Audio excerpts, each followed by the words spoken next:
The guy down there on the rope, that's Rick.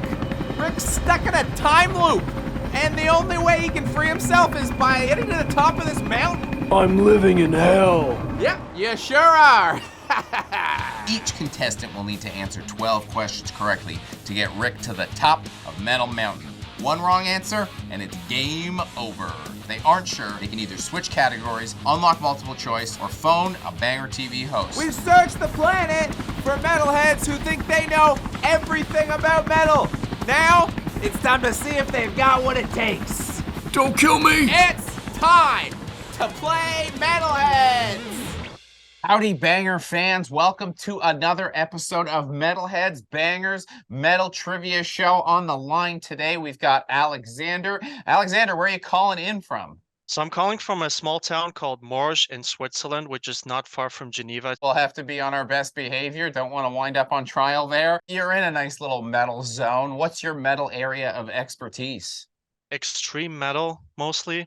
So it's like death metal, black metal, but I also do a lot of thrash and heavy, almost anything. Well, that might help you out on these questions. Are you ready to play Metalheads? I am ready to play. All right, then let's get into this. So your first question, you have 3 categories to choose from. Breakups, grindcore, or awards. I'll go with grindcore. Shane Embury has been the bassist and a member of this grindcore band since 1987. Oh, that's easy. That's Napalm Death. That is easy because Napalm Death is the correct answer. Whew, all right, question number 1 out of the way. We're going right into question number 2, though. Your 3 categories are melodic death metal, wrestling, and heavy metal. Since I don't know a lot of the modern melodic death metal, I'll go for wrestling, because I'm pretty much up to date on that stuff. Okay, professional wrestler Chris Jericho started this band in 1999 and has gone on to release 8 albums. Well, the name of the band is Fozzy. The name of the band is Fozzy. That is the correct answer. You weren't lying. You know you're wrestling. All right. Going into question number 3. Gone but not forgotten, metalcore, and fictional bands. I'll go with Gone But Not Forgotten. This Michigan melodeath band announced they would continue the legacy of their band without their lead singer, who tragically passed away in 2022. I know this. It's the Black Dahlia murder. That is the Black Dahlia murder. That is the correct answer. All right. Question number 4. Your 3 categories are In Flames, Pirates, and Y2K, metal in the 2000s. I'll go with In Flames then. Bjorn Jalote joined In Flames playing what instrument? Oh, you gotta know this. He joined playing the drums. He did join playing the drums. That is the correct answer. Look at this. You're not even sweating. Let's see what you got for question number 5.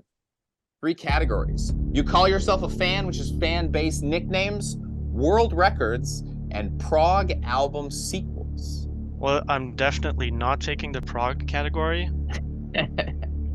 Yeah, let's do world records then. All right. In 1984, this band was included in the Guinness Book of World Records for delivering the loudest performance, a record which has since been broken on 2 occasions, but they were the top in 1984. In 1984, that must have been Manowar. That must have been Manowar, and that must have been a correct answer. Question number 6. Your 3 categories are metalcore, bass players, and Darkthrone. Ooh.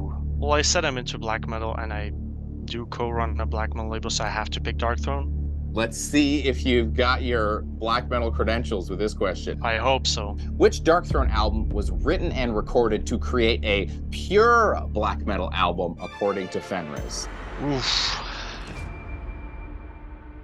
Pure, Al. Pure. Think it through. Let's play it safe here. I'll pick another category then. All right, you're going to go back and pick another category. The Darkthrone answer was Under a Funeral Moon is the pure black metal album that they set out to create. Right. Moving on to your bass players question. This bass player was a founding member of Anthrax with Scott Ian, but then went on to form Nuclear Assault after being fired by Anthrax. Right. I've played with this guy, so it's Dan Lilker. It is Dan Lilker. Dan Lilker is the correct answer. Banger, pal, Dan. All right, your first stumble so far, but your first stumble was at the halfway mark of your journey. How you feeling? I'm happy I made that choice because I would have gone for Transylvanian Hunger on the Dark Throne question. So, Woo! Woo! oof, Wipe a little oof. sweat off the brow. All right, all right. Okay, question number 7. Your 3 questions are shredders, of course, guitarists, doom metal, and Norse mythology. I love me some shredders. Let's go with shredders. This guitar player worked in a sheet metal factory where they had an accident and the tips of his fingers were cut off. That's Tony Iommi. That is Tony Iommi. That is the correct answer. All right, question number 8. Your 3 categories are hobbies and pastimes, Satan, and extreme metal bassists.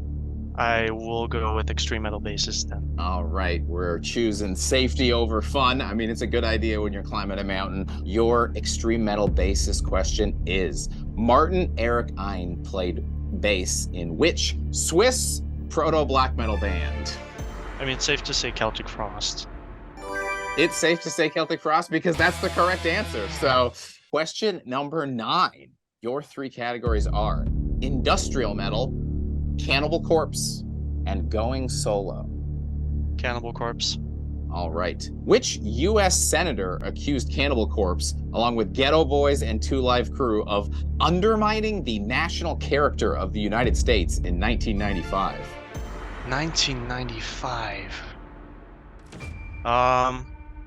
Can I get a multiple choice on that one? You can absolutely turn that into a multiple choice. Your multiple choice answers for which U.S. senator accused Cannibal Corpse, along with Ghetto Boys and Two Live Crew, of undermining the national character of the United States in 1995 is Bob Dole, Joe Lieberman, or Al Gore?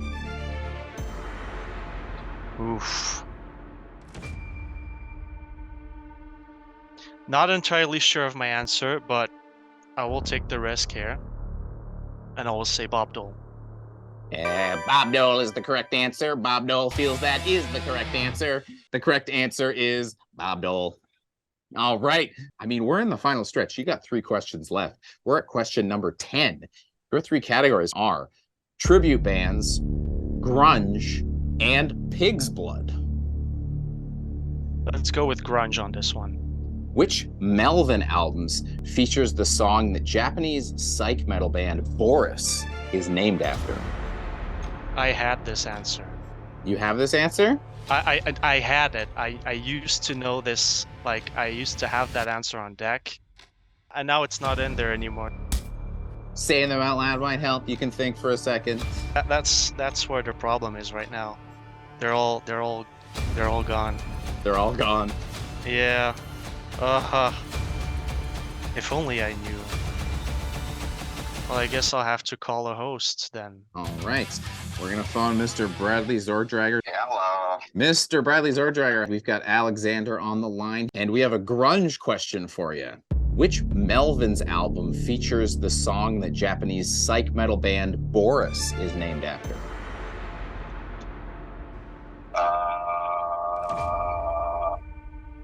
I like the Melvins, but I don't know if I know them enough. You got no idea you're stranded? Yeah, I'm sorry. It's all right. You very rarely don't have the answer for us. Unfortunately, this is the one time. But I mean, we are on question number 10, so these are the harder questions. All right, we'll let you go. We'll see if Alexander can come up with an answer. Alexander, you got any ideas? Well, I know for a fact Houdini is a Melvins album, and then like in my head I see like an album cover with animals, though I don't know if it's that one or if it's a different one, but at least it's an answer, so I'll just go ahead with Houdini. Not the correct album. We were looking for Bullhead. You were even there a little bit. Animals on the cover. You almost had it, but hey, that was a very impressive performance. That's how the game goes, you know. Got unlucky with the category pick, so could have been other grunge band, could have been a different question. It was an impressive performance nonetheless. I'm sure we'll talk to you again soon. Alexander, we thank you for joining us. Thank you for having me.